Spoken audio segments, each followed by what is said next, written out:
جاسم نے تیزی سے مجھے سائڈ پہ کیا اور جلدی سے اٹھ کھڑا ہوا۔ میں نے بھی خود کو سنبھالا اور کھڑی ہو گئی۔ فرش پہ کافی پانی تھا، ہم دونوں کے کپڑے گندے ہو گئے تھے۔ میں دوپٹے سے اپنی قمیض صاف کرتی ان کے گھر سے باہر نکل آئی۔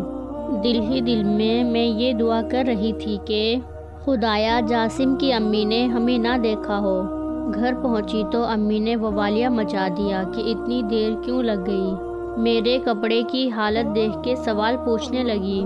میں نے بتایا کہ فرش پہ پانی تھا، پاؤں پھسلنے سے گر گئی۔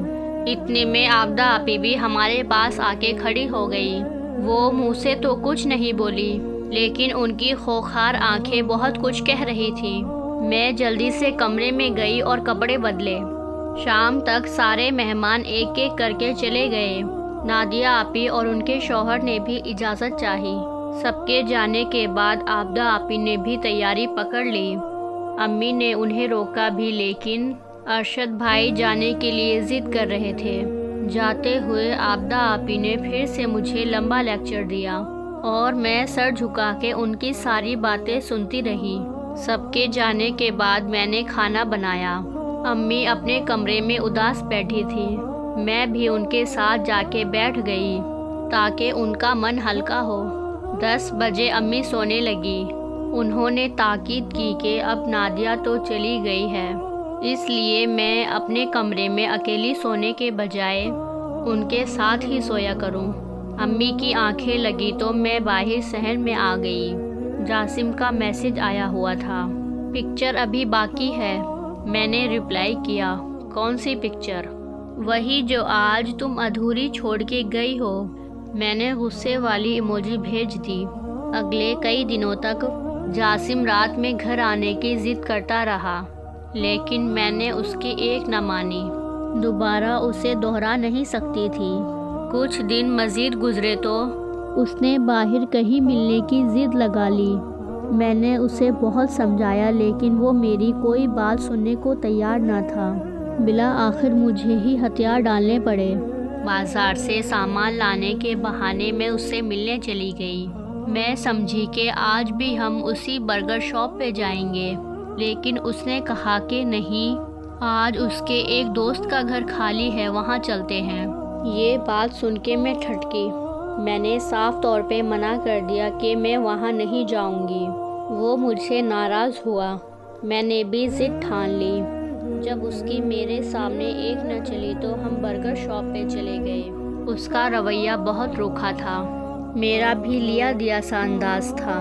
تھوڑی دیر بعد وہ مجھے چوک سے پہلے والی گلی میں چھوڑ کے چلا گیا۔ اگلے 2 دن تک اس نے مجھ سے ٹھیک طرح سے بات تک نہیں کی۔ میں بھی اس سے خفا تھی۔ بالآخر ہماری صلح ہو گئی۔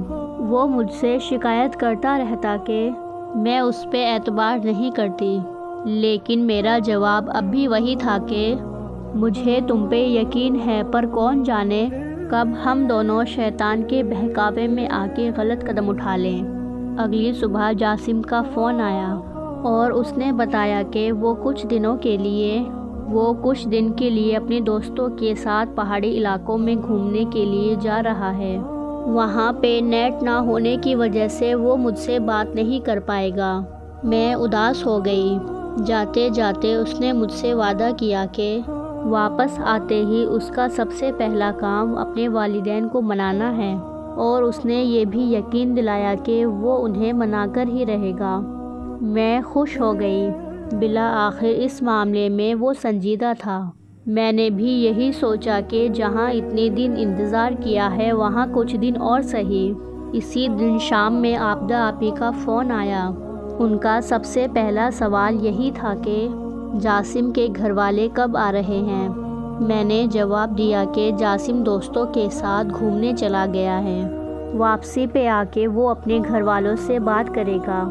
میری یہ بات سنتے ہی عابدہ آپی نے فون پہ چلانا شروع کر دیا، دماغ خراب ہو گیا ہے تمہارا؟ وہ تمہیں مسلسل بیوقوف بناتا جا رہا ہے اور تم بن رہی ہو۔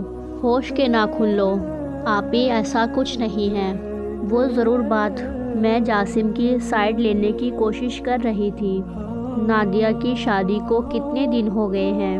وہ میری بات کاٹ کے بولی۔ وہ میرے خیال میں انگلیوں پہ گننے لگی۔ 1 مہینہ اور 11 دن۔